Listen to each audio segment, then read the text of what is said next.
Good morning. Thank you for joining me in this morning mindfulness practice.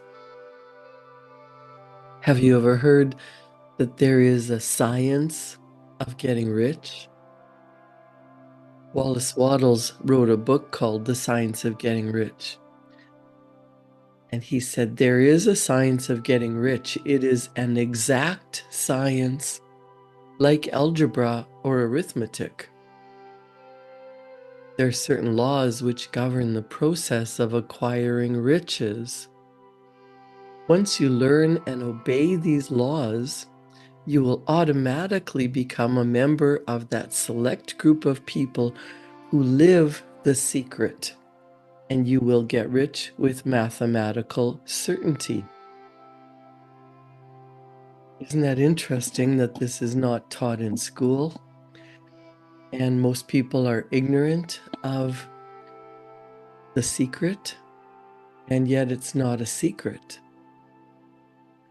You might have seen the movie The Secret.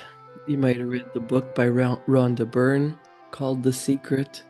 People talk about the secret as if they know it, but what they don't understand is there is but one great law, and that is energy is.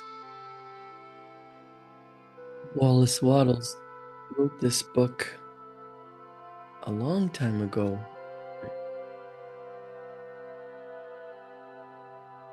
It was over 100 years ago. And he said, all physical and mental science is based on this one great law and its 7 subsidiary laws, which operate in conjunction with each other. The law of vibration is the law that serves as the foundation for the law of attraction. The law of vibration means that everything vibrates, nothing rests. Everything vibrates at different rates of speed. And so it looks like it's not vibrating. Some things that seem to be solid are still vibrating. You just can't see them. And when you're in a low vibrational energy, you're feeling bad because your vibrational energy is low. But when you are feeling great, when you're happy, when you're joyful, when you're feeling appreciation and gratitude, the cells of your body are vibrating at a faster, higher frequency, a faster rate of speed. And when you get into feeling wonderful and being grateful, you actually can magnetize yourself to more good coming to you. So Wallace Wattles talks about the 7 spiritual laws, or the laws of the universe. And the greatest one is, first he says, the great law is energy is, and the law of vibration is what's known as the law of attraction.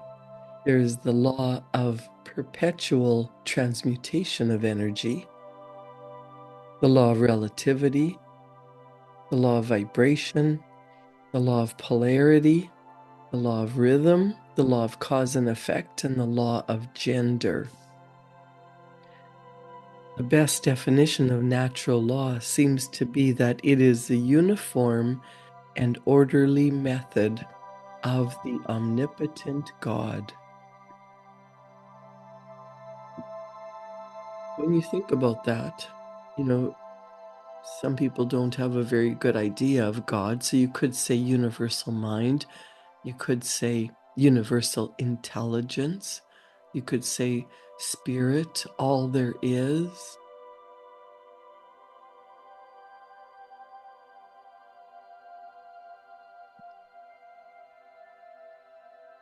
You must admit that there has to be a higher form of energy, and energy is always flowing to and through us, and we make it what it is. We have the ability to tap into this universal energy and receive messages. or get ideas. People will say, well, it just came to me out of the blue. That's how it works. There's information all around us that we're not seeing. We've been taught to use our five physical senses, where we interpret through our eyes what we see, we interpret through our ears the vibrational energy of sound, but we don't see the law of attraction. We just see its effects. Like we don't see the law of gravity, but we can sure tell what its effects are.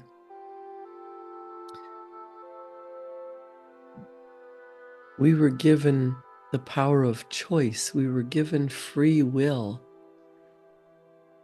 And unlike other forms of animal life that have been created, with this power of choice or free will comes certain responsibilities. Wallace Wattles says the capacity to choose does not involve freedom from the consequence of our choice.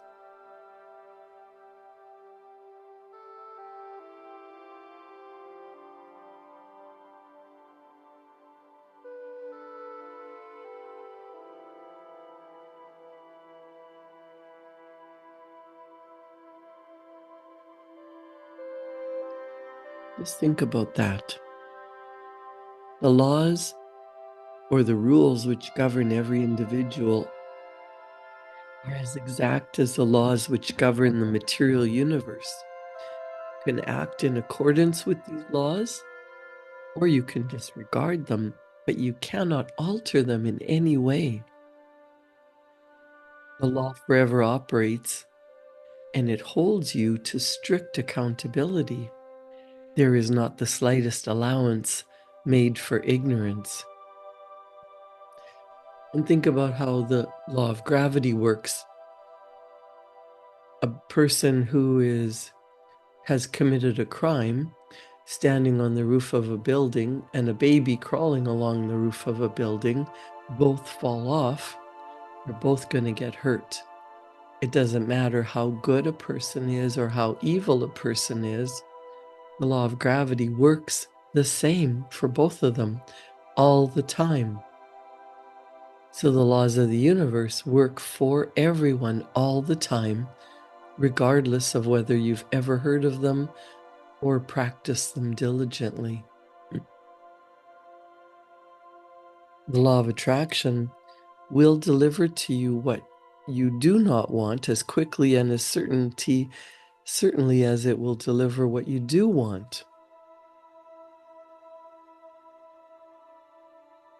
Wallace Wattles says the ownership of money and property comes as a result of doing things in a certain way, according to the laws. Those who do things in this certain way, whether on purpose or accidentally, get rich. Those who do not do things in this certain way, no matter how hard they work or how able or talented they are, they remain poor. It is a natural law that like causes always produce like effects. So any man or woman who learns to do things in this certain way will infallibly get rich.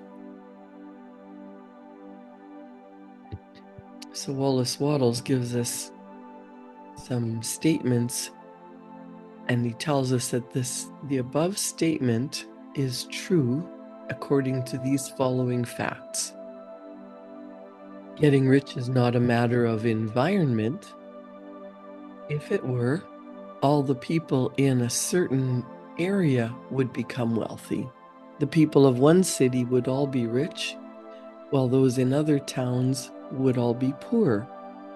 The inhabitants of one state would roll in wealth, while those of an adjoining state would be in poverty.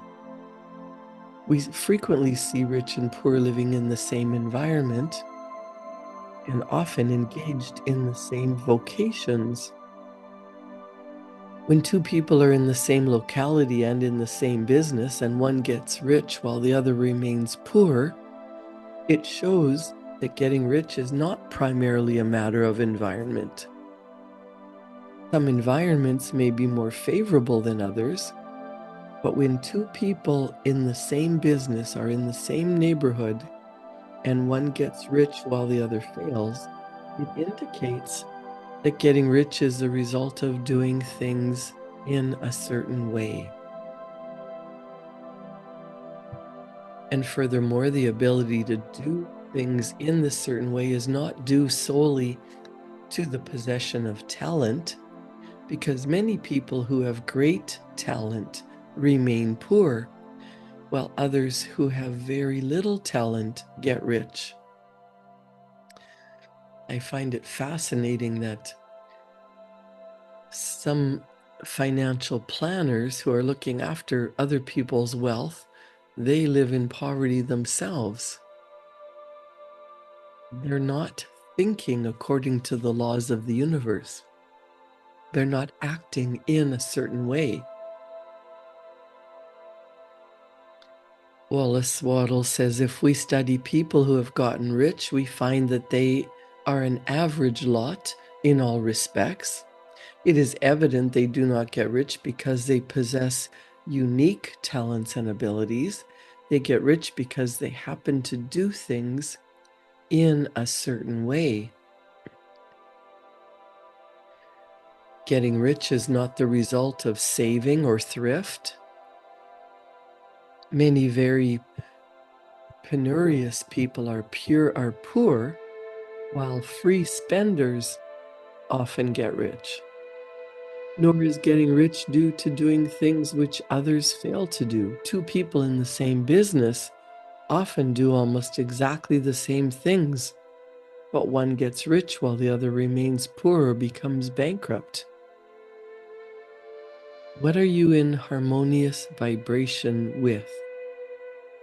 From all these things, we must come to the conclusion that getting rich is the result of doing things in a certain way.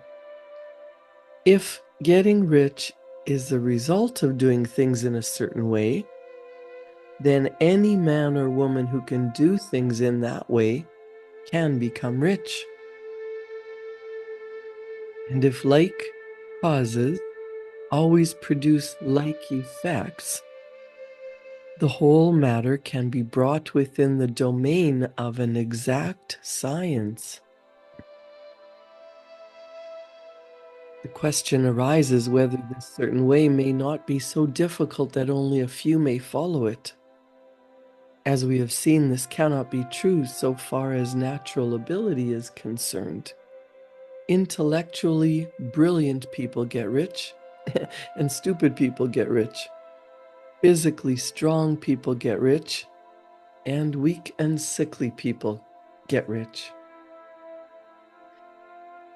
Some degree of ability to think and understand is, of course, essential. But insofar as natural ability is concerned, any man or woman who has sense enough to read and understand these words can certainly get rich.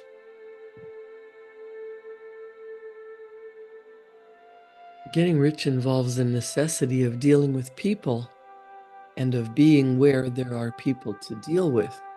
But that's about as far as environment matters. If anyone in your town can get rich, so can you. It's not a matter of choosing some particular business or profession. People get rich in every business and every profession.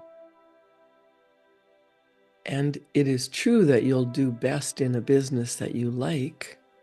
And if you have certain talents which are well developed, you'll do best in a business which calls for the exercise of your talents. And of course, you'll do best in a business which is suited to your locality, meaning an ice cream parlor would do better in a warm climate than in Greenland. A salmon fishery will succeed better in the Northwest than in Florida, where there are no salmon. But aside from these general limitations, Getting rich is not dependent on your engaging in some particular business, but on your learning to do things in a certain way.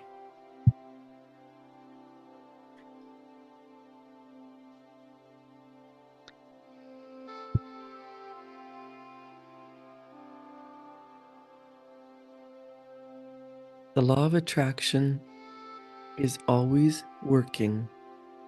You must begin to live in harmony with the laws that govern the universe. Think it, feel it, do it, and you will attract it. This is the great secret of life. Did you miss that? The great secret of life. Think it, feel it, do it.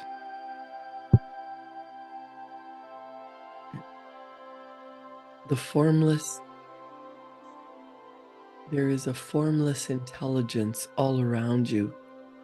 It is material which thinks, it is alive, and it is always impelled toward more life.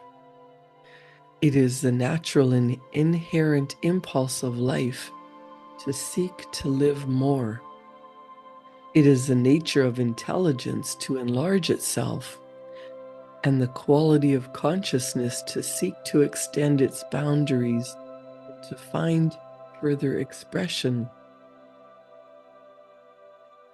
The universe of forms has been made by formless living substance, throwing itself into form in order to express itself more fully. The universe is a great living presence, always moving inherently toward more life and fuller functioning.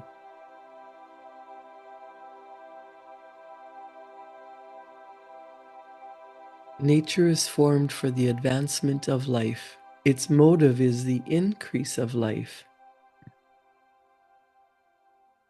Everything which can possibly minister to life is bountifully provided.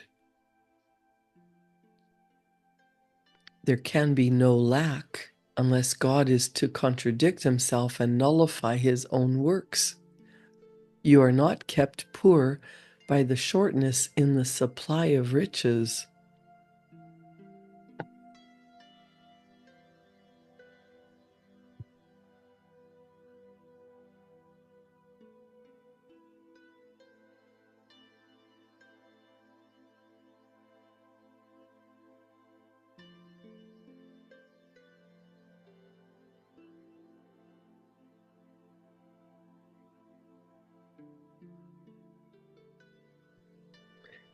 I'm now going to read from Wallace Wattles' The Science of Getting Rich, Chapter 4, which is the first principle in the science of getting rich. He says, thought is the only power that can produce tangible riches from the formless substance. The stuff from which all things are made is a substance which thinks. A thought of form in the substance produces the form.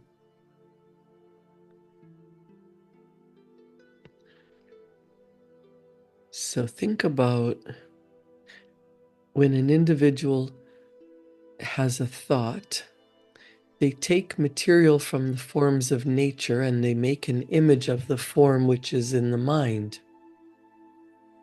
They have so far been able to cooperate with the formless substance to work with the Father. Mankind reshapes and modifies existing forms by manual labor. So Wallace Wattles gives us 3 fundamental propositions, and he says the first step, first we assert that there is one original formless substance from which all things are made. All the seemingly many elements are only different presentations of one element. All the many forms found in organic and inorganic nature are only different shapes made from the same stuff. And this stuff is thinking stuff. A thought held in it produces the form of the thought. Thought in thinking substance produces shapes. A human being is a thinking center capable of original thought. If any one of us can communicate our thought to original thinking substance, we can cause the creation or formation of the thing we think about.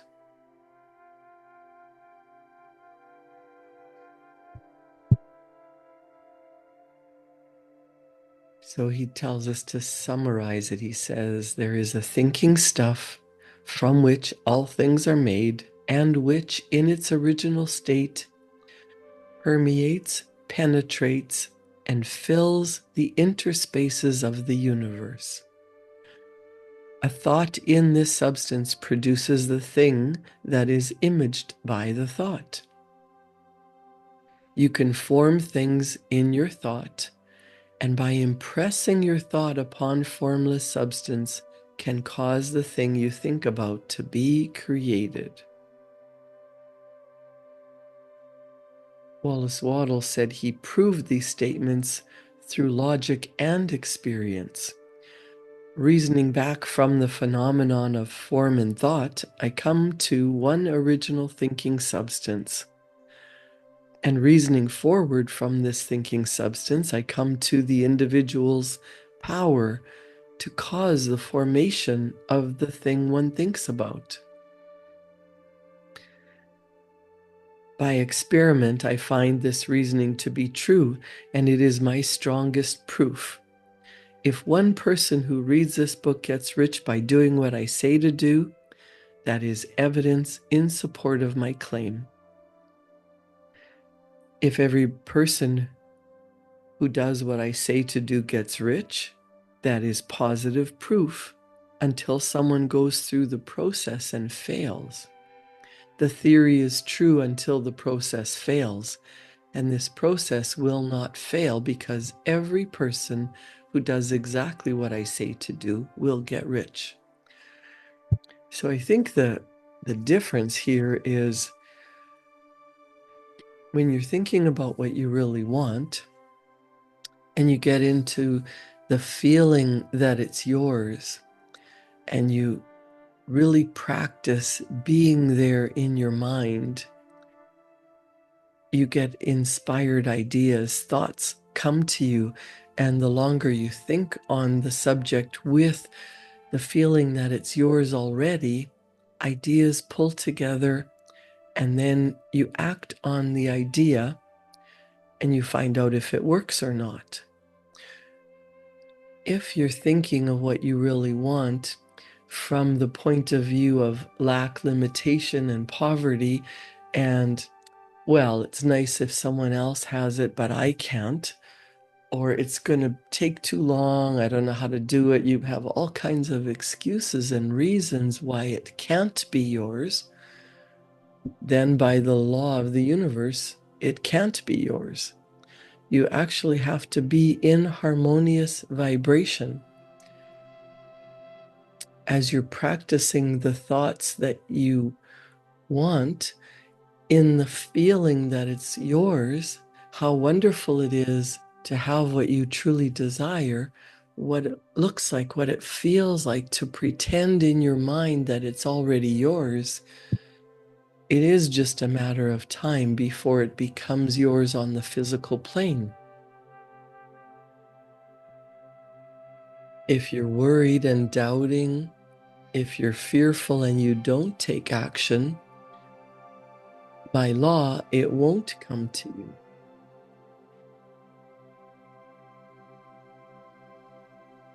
Our thoughts are powerful. They are electromagnetic energy that is faster than the speed of light. Your thoughts go out into the invisible wild blue yonder. They go out into the universe.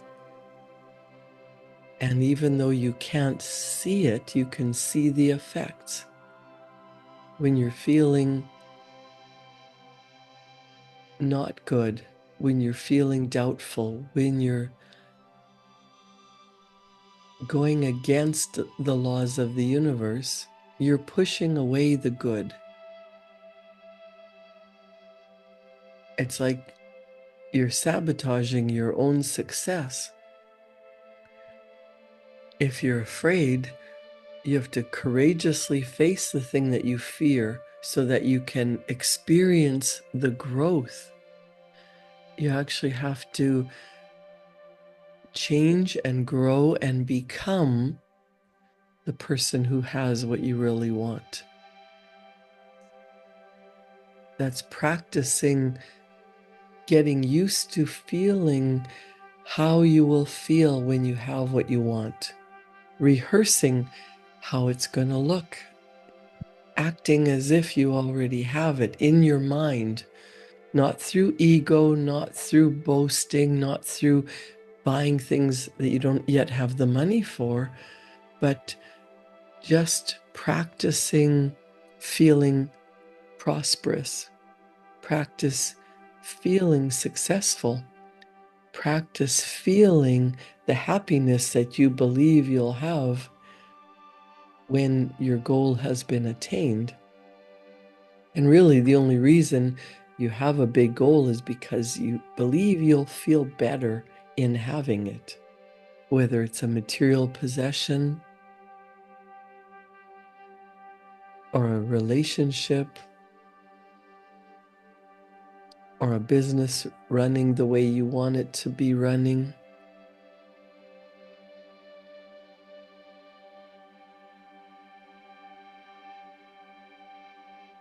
As we internalize the thoughts of what we want, we alter the vibration that our mind and body is in. And since our mind and our body are a mass of energy and a high speed of vibration, as we are consciously aware of how we're feeling and we can raise our energetic vibration to be happier, to be healthier, to be more prosperous, everything shows up on the physical plane. So I encourage you to decide what you really want. Write it down. Maybe put it on a little goal card and carry it around with you. As you touch your goal card, it sends vibrational energy, cells of recognition to your brain, and you start to think more and more about possibilities. You start to get new thoughts. You start to believe that that goal is possible. It's yours. And if you work according to the laws of the universe, and the first law is the law of perpetual transmutation, your thoughts become things. There's a law of relativity and polarity and rhythm and gender. These are all affecting your thoughts turning into things. There is the law of cause and effect and the law of vibration. The thoughts you think, the actions that you take will cause the effects that are in your life. It works all the time for every person. If you don't like the effects that are showing up in your life, you are responsible for changing the cause.